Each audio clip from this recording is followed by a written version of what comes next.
E aí, galera? Teacher Leandrinho na área. Sabe quando você tem um compromisso, mas não vai dar para ir?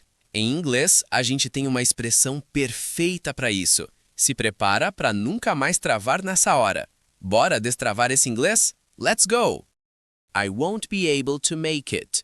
I won't be able to make it. I won't be able to make it significa não vou conseguir ir ou não vai dar para eu ir. É uma forma educada e muito comum de dizer que você não poderá comparecer a um evento.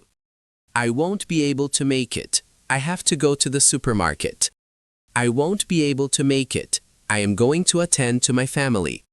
It is sad to know I won't be able to make it to your presentation. É isso, time. Agora você já sabe como ser educado ao cancelar um rolê. Lembre-se, a estrutura é I won't be able to make it plus to plus o evento. Pratique criando suas próprias frases. It is simple. See you!